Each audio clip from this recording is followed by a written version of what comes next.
믿어 살다 갔던 믿음의 선진들 얘기를 자주 여러분에게 해드리기를 소망한다, 이러한 말씀을 드렸습니다.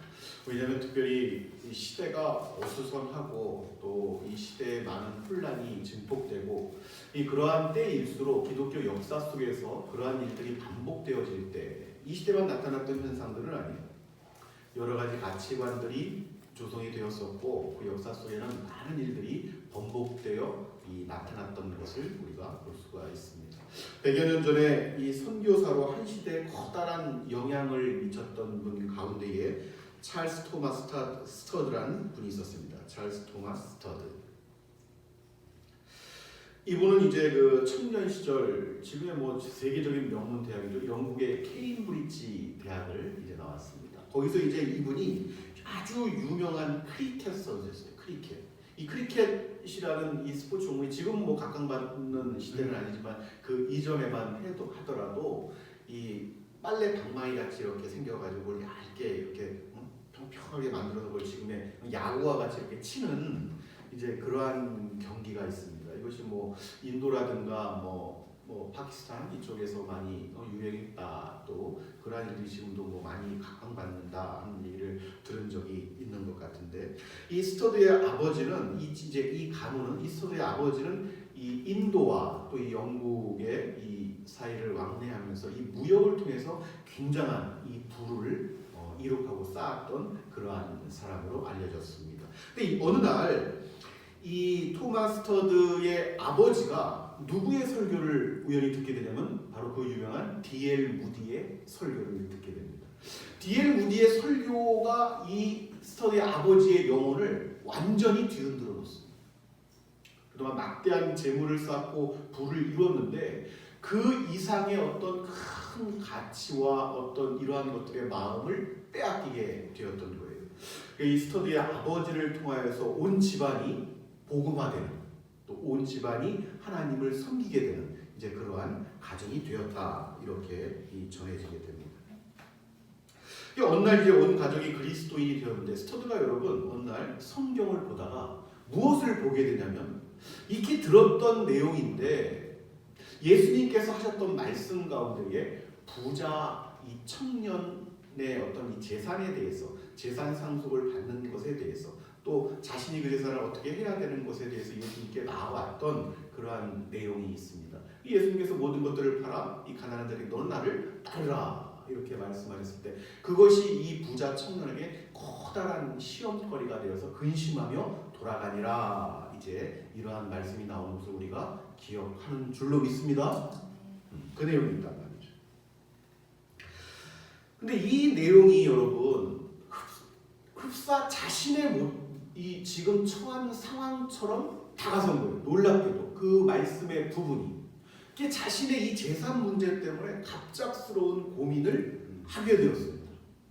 이 부자 청년이 실패를 했다 하는 것인데 이 부자 청년이 실패한 그 삶, 여러분 2000년 전에 실패했던 그 부자 청년의 삶이 나랑 무슨 관계가 있을 수가 있겠어요? 그런데 그 순간에 이 청년의 실패한 삶을 내가 성공해야 되겠다, 이런 강력한 도전이 생겼던 거예요. 할렐루야. 이 내용은 여러분 이 기독교사에서도 100여 년 전 일이지만은 굉장히 많이 회자되고 또 많은 도움을 받습니다. 특별히 선교사 지망생들에게 이 문제는 커다란 어떤 도전감으로 다가왔던 것인데, 이 일을 실제로 여러분 당시 100여 년 전 20만 달러면 여러분 굉장한 돈입니다. 지금도 20만 달러면 작은 돈이 아니잖아요. 그 당시에는 굉장한 돈이에요. 굉장한 돈. 그런데 여러분 놀라지 마십시오. 이 100여 년 전에 동시대를 살았던 인물이 누구냐면 바로 D.L. 무디뿐만이 아니라 여러분 이 기도의 아버지로 알려졌던 이 무디. 고아원을 통하여서 많은 이 어린 생명들을 하나님의 종으로 이렇게 만들었던 조지 뮬러, 그 다음에 무디, 이들의 어떤 이 사역에 커다란 영향을 주게 되는데 고아원을 운영하는데 여러분 큰 이 재산을 그들 위해서 쓰게 됩니다. 그 다음에 이 D.L. 무디가 신학교를 건립을 통해서 나중에 이 선교회로 커가게 되는데 이 무디의 신학교 건립을 하는 곳에 이 돈이 커다랗게 쓰여지게 됩니다. 그리고 가난한 사람들을 위해서 또한 이 재산이 쓰여지게 됩니다. 할렐루야. 이분의 일생을 나중에 보게 되면 이 막대한 재산을 다 그러한 일에 쓰고도 자신은 일평생 물질 때문에 궁핍한 삶을 산 적이 나는 없다. 이런 놀라운 고백을 훗날 듣게 되는 것입니다. 할렐루야. 이후에 이제 스터드가 누구를 이제 만나게 되냐면은 그 유명한 중국 선교의 아버지 허드슨 테일러를 만나게 됩니다. 그래서 허드슨 테일러와 함께 이제 중국 선교에 헌신을 하게 되죠. 그리고 이제 당시에 케임브리지 7인으로 케임브리지의 7인 7명의 그 한 사람으로 많은 사람들에게 알려지게 됩니다. 이 사람이 이제 중국으로 선교를 떠나서 그곳에서 이제 누구를 만나게 되면 일평생의 반려자였던 구세군 선교사로 당시의 젊은 시절에 지원 자원을 해서 왔던 이 처자 여인 프리실라라고 하는 아름다운 여인을 만나서 결혼을 하게 됩니다. 결혼을 하게 됩니다. 그리고 이제 다시 시간이 흘러서 영국으로 돌아와 순회선 유교를 하다가 이제 아버지의 유언을 그때 받게 됩니다. 아버지의 유언이 인도 선교사로 나았으면 좋겠다 하는 거예요. 아버지의 유언을 따라서 인도 선교사로 파송을 받습니다. 그래서 이제 6년간을 섬기게 되죠. 그리고 이후에 여러분 이제 그 당시에는 여전히 이 식인 습관, 식인 문화, 이걸 문화라고 말할 수는 없지만 식인 문화, 식인 습관이 아직까지도 아프리카에는 존재하고 있다 하는 것들이 이제 각종 그 시대의 이제 뭐 잡지라든가 이런 것들을 통해서 이제 알려지게 되는 거예요. 이들의 영혼에 대해서 너무너무 깊은 연민을 이제 스터드가 느끼게 되지요. 그래서 이제 아프리카로 자원하여 선교사로 파송을 받게 됩니다. 그리고 그곳에서 18년 동안 이 쇠약해진 몸, 그 당시는 여러분 굉장히 열악한 상황입니다. 그리고 이 풍토병에 걸려서도 많이 죽던 시대고 의학적으로 지금과 같이 여러분 뭐 어떻게 지원을 받을 수 있을 만한 그런 상황조차도 되지 못했습니다. 거기서 이제 18년 동안 그 쇠약해진 몸으로 그들을 섬겼던 것이죠. 그리고 이제 세월이 흘러서 여러분 1931년인데 그래도 당시로는 꽤 오래 사셨어요. 71세의 나이입니다. 71세의 나이. 결국은 자신이 그토록 사랑했던 아프리카의 콩고라는 곳에서 이 소천을 하게 되죠. 여러분, 당시 지금 우리가 10,000명, 20,000명 세는 숫자와 당시의 10,000명, 20,000명이랑은 전혀 다릅니다. 지금 인구가 뭐 60억, 70억 이렇게 얘기를 하는데 당시는 여러분 정말 그와 비교도 될 수 없을 만큼 작았던 어떤 숫자였거든요. 지구촌 사람들이.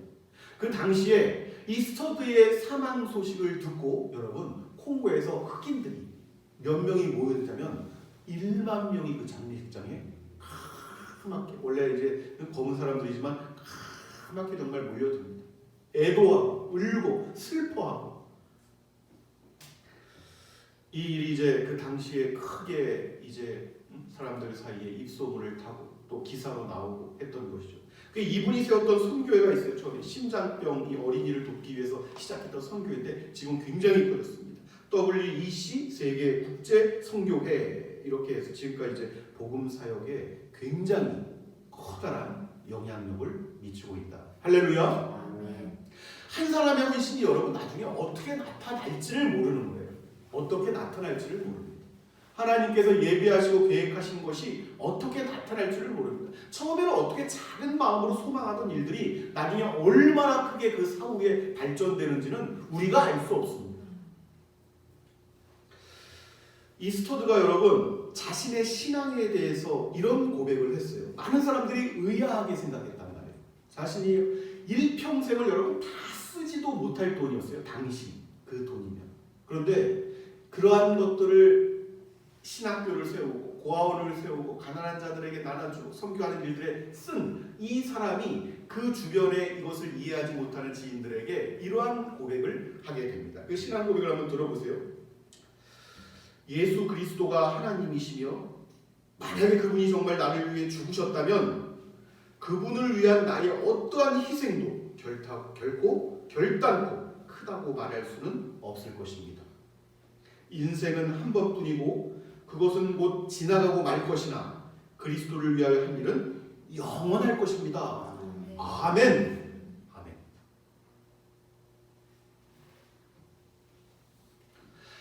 이러한 어떤 신앙의 고백이 시대 속에서 여러분 기독교 역사 2000년 역사 동안 늘 반복되어 왔습니다. 이러한 삶들을 먼저 실천했던 분들이 계셨고 이 한 분의 삶의 실천이 이 후세대를 이어가는 많은 사람들에게 도전을 주었습니다. 그래서 또 제2의 스터드가 나타나고 제3의 뮬러가 나타나고 제4의 조지 휘필드가 나타나고 이러한 식이에요. 지속적으로. 우리나라도 마찬가지 아니겠습니까? 제1의 주희철이 있었고 제2의 손양원이 있었고 제3의 누가 있었고 이렇게 계속 이어져 가는 거예요. 후세대. 많은 사람들이 주의 종이고 많은 사람들이 그리스도인이지만 그 가운데서 하나님의 뜻을 살다 갔던 이 분들, 이분들의 발자취를 쫓아가는 축복이 있으시기를 바랍니다. 이들이 걸었던 길들은 오늘 11시 예배에 드렸던 것처럼 세상에 많은 가치관이 혼란스럽고 두려움과 공포와 여러분 혼란이 가중될 때일수록 이러한 사람들의 발자취와 이들이 걸었던 어떤 말과 행동들이 여러분 분별하게 되고 빛을 발하게 되는 줄로 믿습니다. 하나님의 아들 딸들을 하나님의 아들 딸들 같게. 이들의 생각은 마음은 가치관은 세계관은 이 세상적인 어떤 영악함들이 아니었다는 것.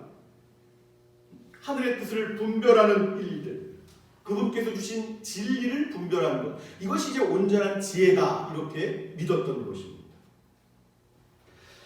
하나님께서 오늘 우리에게 주신 말씀 3절을 보세요. 이렇게 말씀하고 있습니다. 이 사람 모세는 한번 함께 봉독합시다. 한 목소리로 이 사람 시작. 이 사람 모세는 온유함이 지면의 모든 사람보다 더하더라. 우리가 한 가지를 기억해야 됩니다. 하나님께서 이 모세에 대하여 온유함이라고 말씀하셨을 때 이 온유함이라는 것은 우리가 일반적으로 타고난 성품과 기질과 어떤 따뜻함과 이러한 것들을 말씀하시는 것이 아니에요. 하나님께서 말씀하시는 이 온유함, 이것이 지면에 그 어떤 사람보다 더하더라. 이렇게 말씀하셨던 것은 그러한 것이 아니란 말이죠. 이것은 무슨 뜻이냐면 자신의 생각과 뜻과 어떠한 자신의 어떤 기질적인 모든 것들, 판단들 이러한 것들을 내려놓는 사람, 이런 사람을 의미하는 것입니다. 그러니까 내가 걸어가는 여정이 있어요. 오늘 광야의 여정을 모든 이들이 함께 이스라엘 백성들이 걸어가고 있는데 이 걸어가는 여정 속에서 만나게 되는 자신의 생각과 판단과 여러 가지 것들인데 이것을 내려놓는다 하는 거예요. 이러한 것들을 내려놓는다. 이거 결코 쉽지가 않은 것이죠. 쉽지가 않은 것이죠. 우리가 한번 잘 생각을 해봐야 돼요. 이 모세는 여러분 끊임없이 이 출애굽기, 이 민수기 이런 통해서 보게 되면 완벽한 사람이 아니었단 말이에요. 늘 완벽한 사람이 아니에요. 특별히 우리가 출애굽기 보십시오. 출애굽기. 하나님께서 모세를 부르시기 이전의 모세는 어떤 사람이었는가? 우리는 아주 잘 알고 있죠.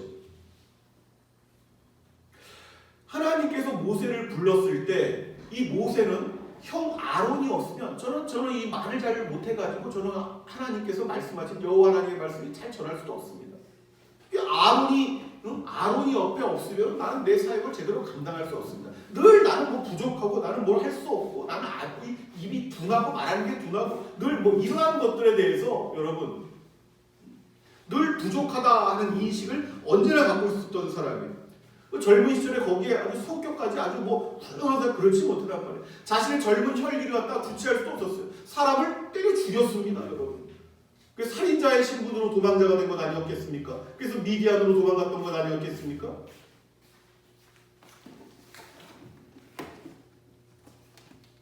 늘 모세의 어떤 성품적인 어떤 이 기질적인 것들은 이 연약함과 부족함을 늘 함께 가지고 있었던 사람이었다 하는 것이죠.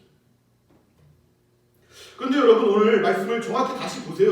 하나님께서 그랬던 모세를 향해서 그러한 모세를 향해서 뭐라고 말씀하시냐면 이 사람 모세는 온유함이 지면의 모든 사람보다 더하더라. 아멘.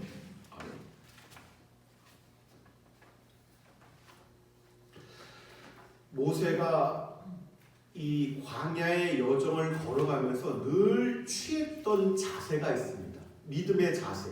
사람들이 늘 지도자 모세를 바라볼 때 이 모세가 취했던 행동이 있어요. 모세가 모든 것들에 이 지금의 어떤 인공지능처럼 아주 완벽한 어떤 머리를 가지고 정확한 판단에 의해서 근거해서 행동을 하고 이랬던 사람이 아니에요. 사람들이 돌을 들어서 모세를 치려고 몇 번 했습니까, 여러분? 그것은 모세가 완벽했던 사람이었던 것을 의미하는 것이 아니에요. 누구나 흠을 발견할 수 없을 만큼의 사람을 의미하는 것이 아닙니다. 그런데 그러한 모세가 취했던 것은 무엇이었냐면은 이스라엘과 함께 그가 광야의 여정을 걸으면서 나타나는, 만나게 되는, 다가서는 수많은 문제들, 그러한 일들이 있을 때 자신의 판단과 그러한 의지를 적용시킨 것이 아니라 하나님 앞에 그 문제를 가지고 갔단 말이에요. 하나님 앞에 그러한 것들을 내려놓고 하나님 앞에서 소망을 가지고 하나님의 판단과 하나님의 지시하심과 명령과 계시를 의지하겠다, 그렇게 생각을 했던 것입니다.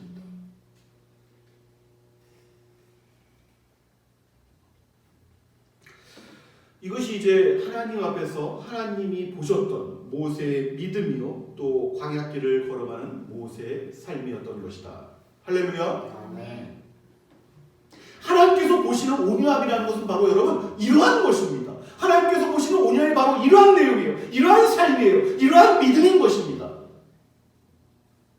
세상적인 가치와 기준을 따라서 거기에 요동치는 삶이 아니었고, 하나님께서 오직 말씀하시는 그 말씀을 따라, 그 말씀을 잣대로, 그 말씀으로 판단을 받아서 그 말씀대로 내가 하겠다 하는 것이었죠.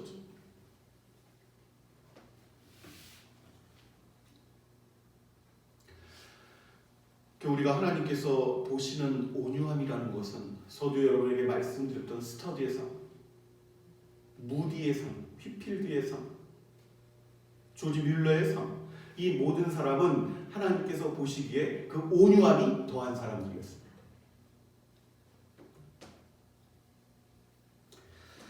오늘 우리가 남전도에 헌신 예배로 드리고 있는데 수백 명 모여서 헌신 예배를 드릴 수도 있고 몇 사람이 모여서 헌신 예배를 드릴 수가 있습니다. 중요한 것은 하나님께서 온유하게 보시는 그러한 남자 성도들, 또 선교회, 전도회 되어지기를 소망합니다. 아멘. 이것이 바로 믿음이에요. 이것이 바로 믿음입니다. 하나님께서 보시는 믿음, 하나님께서 보시는 온유함. 그러니까 이 땅에서 하나님의 영광을 나타내고 하나님께서 모세의 얼굴을 통하여 그 영광의 빛을 반사시킨 것 같이 하나님의 영광의 빛을 반사시키고 나타냈던 모든 사람들은 다 이러한 믿음의 사람들이었다 하는 것이죠. 이 믿음이라는 것은요, 여러분, 어떠한 문제가 우리에게 공포스럽게, 고통스럽게 다가올지라도 그러한 고통과 그 환경의 어려움들이 마치 지속될 것 같은 그때에도 여러분, 조그마한 조각구름 하나가 이렇게 나타나면 그 조각구름 하나가 마침내 지금 처한 환경을 끝장내서 해결할 것처럼 믿는 믿음입니다. 아멘.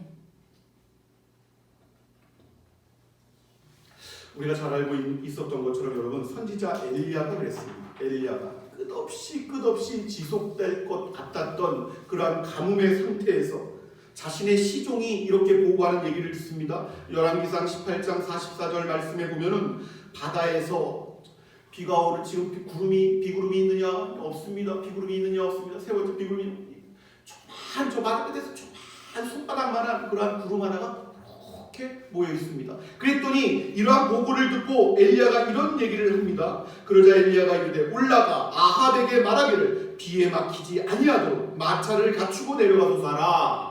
아멘. 아멘.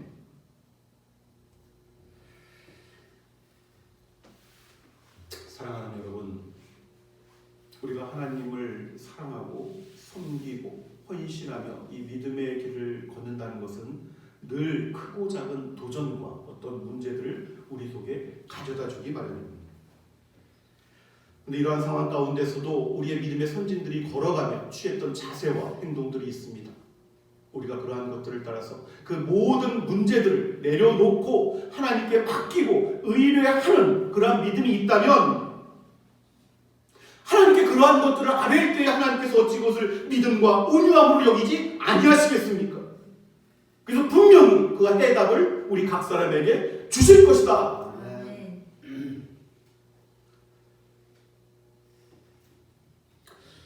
오늘도 우리가 헌신 예배로 헌신을 다짐하며 광야에 주어진 각자의 길들을 걸어가고 있는데 남은 여정 길에 하나님께서 보시는 온유함이 갈수록 더해져가는 그러한 역사가 있으시기를 예수 그리스도의 이름으로 축원합니다. 아멘.